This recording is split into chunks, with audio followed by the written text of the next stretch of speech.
and Mickey played catcher and Jon shortstop. I never caught them at it. During that first summer, I also met their mother, Sandra.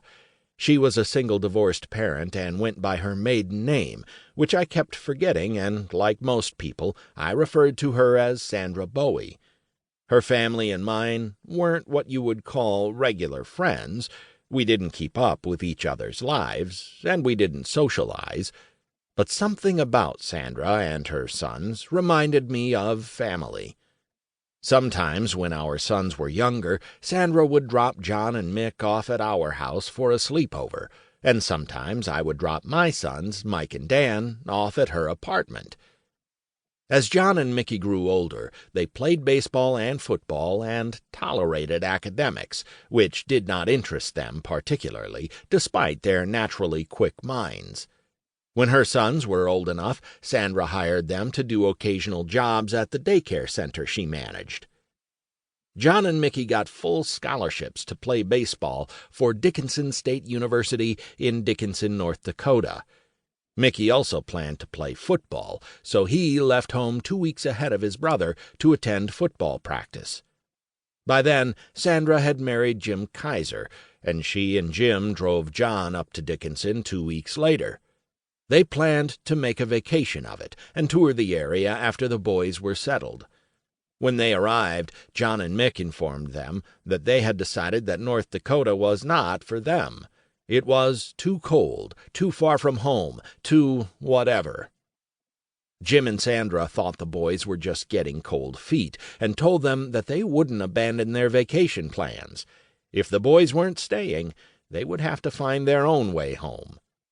Sandra thought that would be the end of it. She and Jim toured the area, and Jon and Mickey took a Greyhound bus home. They enrolled at a local community college, began classes there, and Sandra eventually got over it.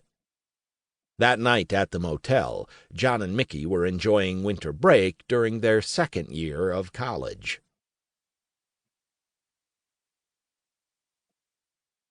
The Red Roof Inn is a 3-story economy hotel a mile or so outside Columbia, just east of Interstate 95.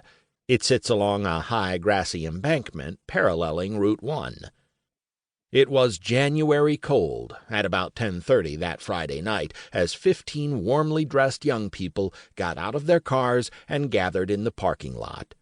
One young woman went into the hotel lobby and came back out exhaling white air and saying you had to be 21 to rent a room.